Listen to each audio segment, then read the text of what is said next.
Welcome to Pediatric Case Review.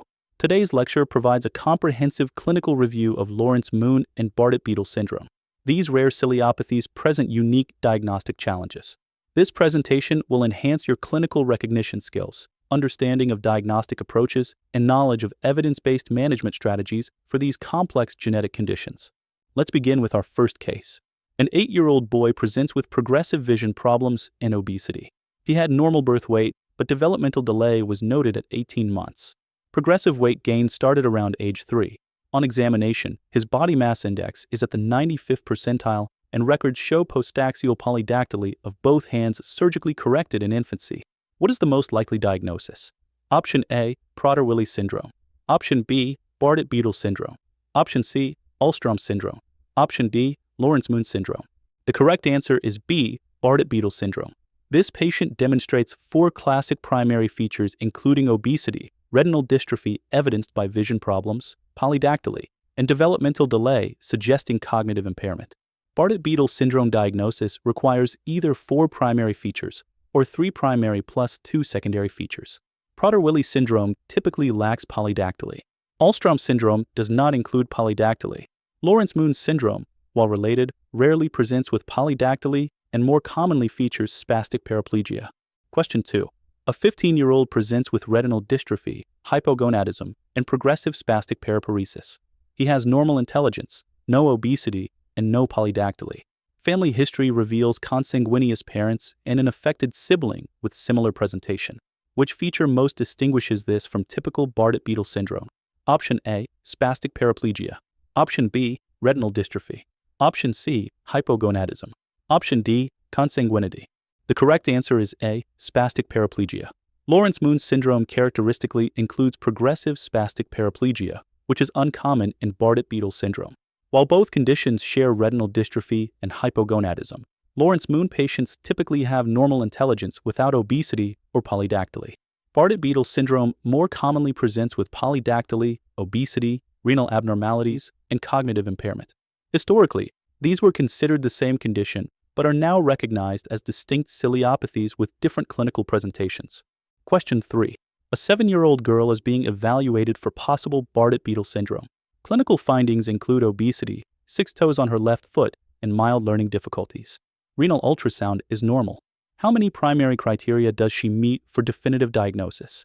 Option A, 1. Option B, 2. Option C, 3. Option D, 4. The correct answer is C, 3 primary criteria.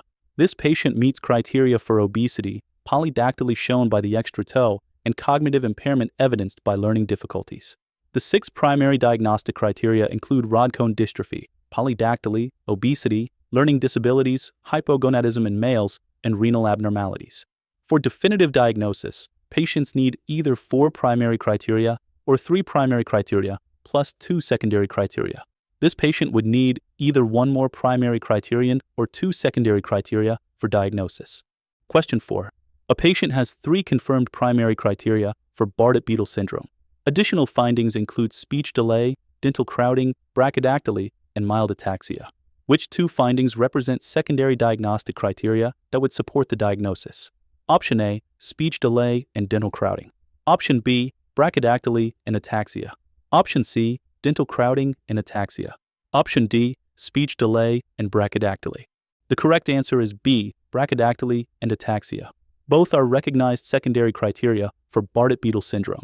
Secondary criteria include speech delay or language disorder, brachydactyly or syndactyly, developmental delay, ataxia or poor coordination, diabetes mellitus, hepatic fibrosis, dental anomalies, and cardiovascular malformations. 2 secondary criteria combined with 3 primary criteria establish the diagnosis. Speech delay is classified under developmental delay. Dental crowding alone is not specific enough. This patient with brachydactyly and ataxia would now meet diagnostic criteria. Question 5. A 10-year-old with confirmed Bardet-Biedl syndrome presents with worsening night vision over the past year. Ophthalmology examination is requested to evaluate these visual complaints. What is the earliest expected fundoscopic finding in this condition? Option A, optic atrophy. Option B, macular degeneration. Option C, bone spicule pigmentation. Option D, retinal vascular attenuation. The correct answer is D, retinal vascular attenuation. In Bardet-Biedl syndrome, retinal dystrophy follows a predictable progression. The earliest fundoscopic finding is typically retinal vascular attenuation, followed by bone spicule pigmentation, then macular changes, and eventually optic atrophy. Initial symptoms usually include night blindness, called nyctalopia, which is often the first complaint. This represents a progressive rod cone dystrophy. Most patients develop severe visual impairment or legal blindness by the second or third decade of life. Question 6. A 12-year-old boy with Bardet-Biedl syndrome undergoes visual field testing as part of routine monitoring. He reports difficulty seeing in dim light and frequently bumps into objects. What visual field pattern is most expected on testing? Option A, central scotoma. Option B, bitemporal hemianopia. Option C, peripheral constriction. Option D, homonymous hemianopia. The correct answer is C, peripheral constriction, also known as tunnel vision. In rod cone dystrophy characteristic of Bardet-Biedl syndrome, rod photoreceptors located predominantly in the peripheral retina are affected first. This causes progressive peripheral visual field constriction. Clinically, patients experience night blindness and peripheral vision loss early in the disease course, while central vision is initially preserved. This explains why patients bump into objects in their peripheral field. Annual visual field testing is recommended to monitor disease progression and adjust supportive interventions. Question 7. During newborn evaluation, an extra digit is noted on the ulnar side of the right hand. Physical examination reveals a well-formed digit with bone structure that is fully articulated with the hand. What type of polydactyly is this? Option A, preaxial polydactyly. Option B, postaxial polydactyly type A. Option C, postaxial polydactyly type B. Option D, central polydactyly. The correct answer is B, postaxial polydactyly type A. Polydactyly is classified by location and structure. Postaxial refers to the ulnar side of hands or fibular side of feet, while preaxial refers to the radial or tibial side. Type A indicates a well-formed, fully articulated digit with bone structure. Type B represents a rudimentary pedunculated skin tag. In Bardet-Biedl syndrome, postaxial polydactyly is most common, affecting 70 to 80% of patients. Extra digits are often surgically corrected in infancy, so careful history is essential. Question 8. A 5-year-old girl with Bardet-Biedl syndrome is found to have partial webbing between the second and third toes on both feet during physical examination. How is this finding classified in the diagnostic criteria for Bardet-Biedl syndrome? Option A, primary criterion. Option B, secondary criterion. Option C, not part of diagnostic criteria. Option D, minor anomaly unrelated to syndrome. The correct answer is B, secondary criterion. Syndactyly, or webbing between digits, is classified as a secondary diagnostic criterion for Bardet-Biedl syndrome. Limb abnormalities including both brachydactyly, which is shortened digits, and syndactyly are recognized secondary features. Syndactyly occurs in approximately 20 to 30% of patients with this condition. While not as specific as primary criteria like polydactyly, syndactyly contributes diagnostically when present with other features. It reflects the underlying developmental abnormality affecting limb morphogenesis in this ciliopathy. Question 9. A 6-year-old boy with Bardet-Biedl syndrome undergoes routine screening renal ultrasound. Laboratory results show serum creatinine 0.6 milligrams per deciliter, which is normal for his age. What is the most common renal structural abnormality expected on ultrasound examination? Option A, renal agenesis. Option B, horseshoe kidney. Option C, fetal lobulation. Option D, renal cysts. The correct answer is C, fetal lobulation. Persistent fetal lobulation is the most common renal structural finding in Bardet-Biedl syndrome. Other abnormalities include coliceo clubbing, renal cysts, dysplasia, and vesicoureteral reflux. Renal anomalies are present in over 90% of patients, making kidney involvement nearly universal. Importantly, renal disease is the leading cause of morbidity and mortality in Bardet-Biedl syndrome. Progressive dysfunction can lead to end-stage renal disease requiring dialysis or transplantation. Regular monitoring with renal function tests and imaging is essential. Question 10. A 14-year-old with Bardet-Biedl syndrome shows serum creatinine increase from 0.8 to 1.2 milligrams per deciliter over 1 year at routine monitoring. Blood pressure is 130 over 85 millimeters mercury. What is the most appropriate next step in management? Option A, reassure and recheck in 1 year. Option B, start angiotensin-converting enzyme inhibitor. Option C, immediate nephrology referral. Option D, obtain renal biopsy. The correct answer is C, immediate nephrology referral. This patient shows concerning signs, including rising serum creatinine indicating declining renal function, and elevated blood pressure suggesting hypertension. These findings require specialized nephrology evaluation and management. Early intervention with renoprotective strategies is crucial. Management includes strict blood pressure control, often with angiotensin-converting enzyme inhibitors or angiotensin receptor blockers, proteinuria assessment and treatment, and dietary modifications, including protein and salt restriction. Delaying referral risks progressive kidney damage. Regular nephrology follow-up is essential for all Bardet-Biedl patients. Question 11. A 3-year-old recently diagnosed with Bardet-Biedl syndrome demonstrates progressive weight gain. Review of growth charts shows weight percentile crossing from the 50th to the 90th percentile over 18 months. What is the typical age of onset for obesity development in this syndrome? Option A, birth to 6 months. Option B, 6 months to 2 years. Option C, 2 to 5 years. Option D, after 5 years. The correct answer is B, between 6 months and 2 years of age. Children with Bardet-Biedl syndrome typically have normal birth weight. Progressive truncal obesity then develops during early childhood, usually between 6 months and 2 years. The mechanism involves hypothalamic dysfunction leading to hyperphagia, meaning excessive hunger and eating, with possible leptin insensitivity. Obesity typically follows a central or truncal distribution pattern rather than generalized obesity. This early-onset obesity is one of the most consistent features, affecting over 70% of patients by school age. Question 12. An 11-year-old obese boy with Bardet-Biedl syndrome undergoes metabolic screening. Laboratory results show fasting glucose 115 mg per deciliter and hemoglobin A1C 6.2%. What is the appropriate classification of these findings? Option A, normal glucose metabolism. Option B, impaired fasting glucose. Option C, type 2 diabetes mellitus. Option D, type 1 diabetes mellitus. The correct answer is B, impaired fasting glucose, also called prediabetes. The diagnostic criteria include fasting glucose between 100 and 125 mg per deciliter and hemoglobin A1C between 5.7 and 6.4%. This patient meets both criteria. Up to 50% of adolescents and adults with Bardet-Biedl syndrome develop type 2 diabetes mellitus. Management includes aggressive lifestyle modification, close monitoring with repeat testing every 6 months, and consideration of metformin for diabetes prevention. Early intervention is crucial to prevent progression. Question 13. Parents of a 7-year-old with Bardet-Biedl syndrome request guidance for educational planning. The school report indicates difficulty with problem-solving tasks, slow processing speed, and reading skills below grade level. What is the typical cognitive profile in Bardet-Biedl syndrome? Option A, severe intellectual disability. Option B, mild to moderate learning difficulties. Option C, normal intelligence. Option D, progressive cognitive decline. The correct answer is B, mild to moderate learning difficulties. Most patients with Bardet-Biedl syndrome have intelligence quotient scores between 70 and 85, representing borderline to low average range. Specific deficits commonly affect executive function skills, processing speed, and visual spatial abilities. In contrast, Laurence-Moon syndrome typically features normal intelligence. Educational management requires individualized education plans with appropriate accommodations, specialized support services, and recognition that visual impairment compounds learning challenges. Early intervention and consistent educational support optimize outcomes.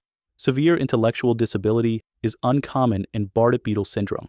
Question 14. A 9-year-old with Bardet-Biedl syndrome exhibits frequent emotional outbursts and social immaturity. Parents report difficulty reading social cues, strong preference for routine, and tantrums when plans change unexpectedly. These behaviors are most consistent with which associated neuropsychiatric feature? Option A, autism spectrum disorder traits. Option B, attention deficit hyperactivity disorder. Option C, oppositional defiant disorder. Option D, normal behavioral variant. The correct answer is A, autism spectrum disorder traits. Patients with Bardet-Biedl syndrome frequently exhibit features overlapping with autism spectrum disorder. These include social communication difficulties, restricted or repetitive behaviors, and strong need for sameness and routine. Research indicates autism spectrum traits in approximately 30 to 40% of patients. Management involves behavioral therapy approaches, maintaining structured and predictable environments, and psychiatric support when symptoms significantly impact functioning. Recognition of these behavioral features helps families understand their child's needs and access appropriate support services and interventions. Question 15. A 16-year-old male with Bardet-Biedl syndrome is referred for evaluation of delayed puberty. Physical examination reveals Tanner stage 2 pubic hair development, testicular volume 4 milliliters bilaterally, and absence of facial hair. What is the primary mechanism of hypogonadism in this condition? Option A, primary testicular failure. Option B, secondary hypogonadotropic hypogonadism. Option C, androgen insensitivity. Option D, congenital adrenal hyperplasia. The correct answer is B, secondary hypogonadotropic hypogonadism. The mechanism involves hypothalamic pituitary axis dysfunction, resulting in low levels of luteinizing hormone and follicle-stimulating hormone. Males typically present with small penis size, cryptorchidism or undescended testes, delayed puberty, and small testicular volume. Management includes testosterone replacement therapy for pubertal induction and maintenance, fertility counseling recognizing that reproduction may be possible but often impaired, and psychological support during adolescence. Regular endocrine monitoring is essential to optimize hormonal management and support normal development. Question 16. An 18-year-old female with Bardet-Biedl syndrome reports irregular menstrual periods. History reveals menarche occurred at age 15, and her cycles range from 30 to 90 days in length.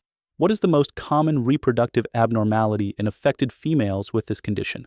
Option A, primary amenorrhea. Option B, irregular menstruation. Option C, premature ovarian failure. Option D, Müllerian agenesis. The correct answer is B, irregular menstruation. Females with Bardet-Biedl syndrome commonly experience delayed menarche and irregular menstrual cycles. Some patients demonstrate features similar to polycystic ovary syndrome. While fertility is reduced compared to the general population, it is possible, and successful pregnancies have been reported. Some patients may have anatomic anomalies including vaginal atresia, bicornuate uterus, or hydrometrocolpos. Gynecologic evaluation and counseling are important. Genetic counseling is essential for family planning due to the autosomal recessive inheritance pattern.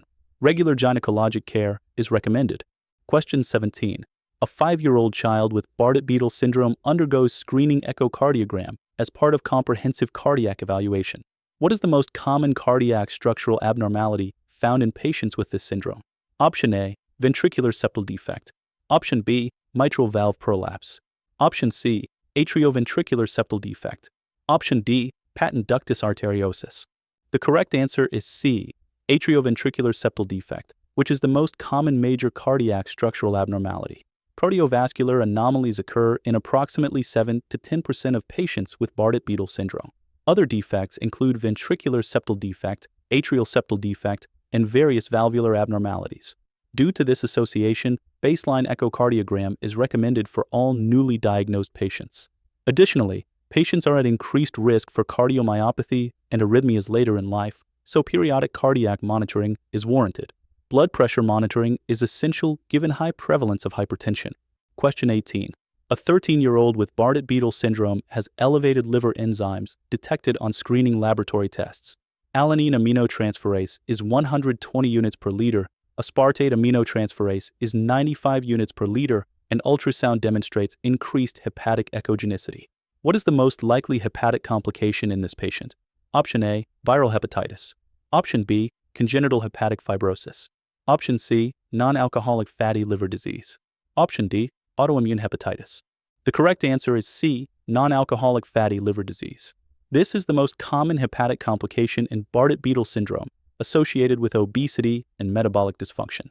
However, congenital hepatic fibrosis is also recognized as a secondary diagnostic criterion and may occur. Annual screening with liver function tests is recommended. Ultrasound findings of increased echogenicity suggest steatosis or fatty infiltration. Management focuses on weight management, metabolic control including diabetes prevention, and monitoring for potential progression to cirrhosis or portal hypertension.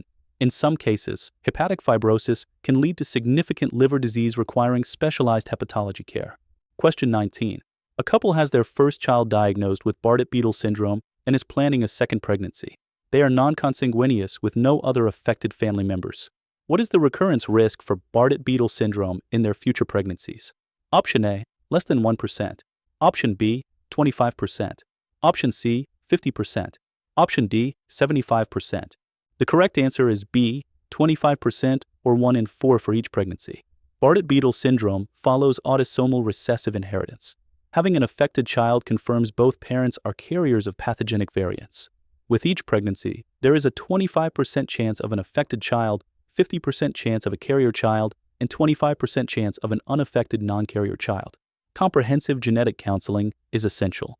Options include prenatal diagnosis through chorionic villus sampling or amniocentesis, and preimplantation genetic diagnosis for couples pursuing in vitro fertilization.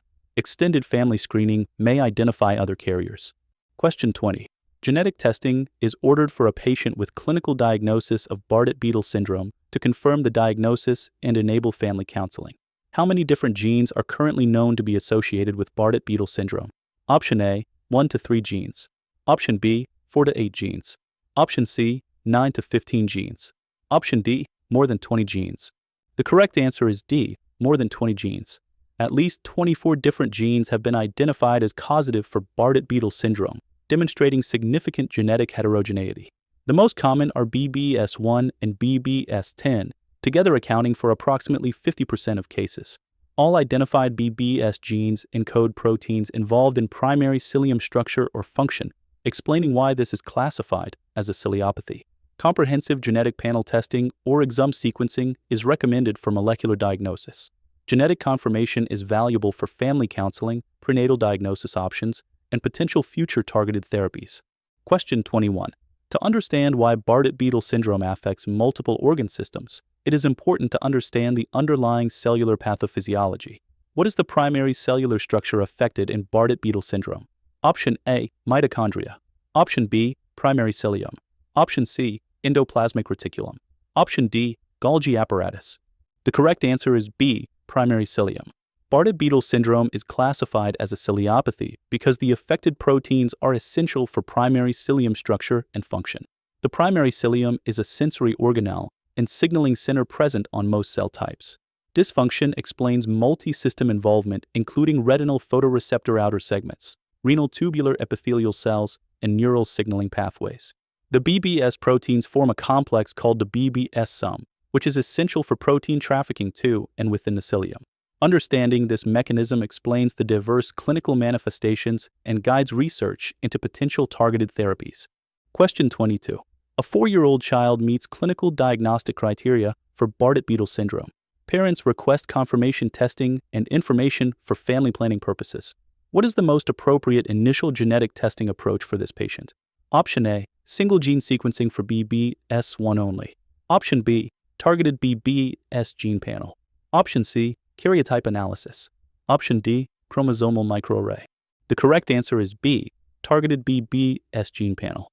Due to extensive genetic heterogeneity with over 20 causative genes, comprehensive panel testing covering all known BBS genes is most appropriate. Single gene testing would miss most cases. Karyotype and microarray detect chromosomal abnormalities, not single gene disorders.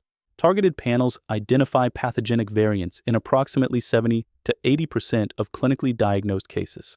If panel testing is negative but clinical suspicion remains high, exome or genome sequencing may be considered. Genetic confirmation enables accurate recurrence risk counseling, prenatal diagnosis options, and potential enrollment in research studies. Question 23. An 8-year-old with Bardet-Biedl syndrome reports progressive difficulty with night vision. Current visual acuity is 20/60 in both eyes with documented peripheral visual field loss. What is the recommended ophthalmology follow-up interval for this patient? Option A, every 5 years. Option B, every 2 to 3 years. Option C, annually. Option D, every 6 months. The correct answer is C, annually at minimum. Annual comprehensive ophthalmologic examination is recommended for all patients with Bardet-Biedl syndrome. Assessments should include visual acuity testing, visual field examination, electroretinogram to assess photoreceptor function, and optical coherence tomography to evaluate retinal structure. Early intervention with low vision aids, orientation and mobility training, and appropriate educational accommodations is essential. As the disease is progressive with most patients experiencing significant vision loss by the second or third decade, close monitoring enables timely support services. Some specialists recommend more frequent monitoring, such as every 6 months, particularly during rapid progression phases. Question 24. A family seeks guidance on establishing comprehensive care for their newly diagnosed 7-year-old with Bardet-Biedl syndrome. Which specialist is typically not part of the core multidisciplinary management team for this condition? Option A, nephrologist. Option B, endocrinologist. Option C, hematologist. Option D, ophthalmologist. The correct answer is C, hematologist. Hematologists are not routinely part of the core management team as hematologic abnormalities are not typical features. The core multidisciplinary team should include a pediatrician or internist as coordinator, geneticist for diagnosis and counseling, ophthalmologist for vision management, nephrologist for renal monitoring, and endocrinologist for metabolic and hormonal issues. Additional specialists include nutritionist for weight management, developmental pediatrician for cognitive support, cardiologist for cardiac screening, and educational specialists. Coordinated care with regular team communication and shared care plans is essential for comprehensive management and optimal patient outcomes. Question 25. A 10-year-old with Bardet-Biedl syndrome has body mass index at the 97th percentile. Parents report constant hunger, food-seeking behavior, and limited physical activity due to progressive visual impairment. What is the most appropriate initial weight management strategy for this patient? Option A, strict calorie restriction diet. Option B, bariatric surgery referral. Option C, structured meal plan with behavior modification. Option D, appetite suppressant medication.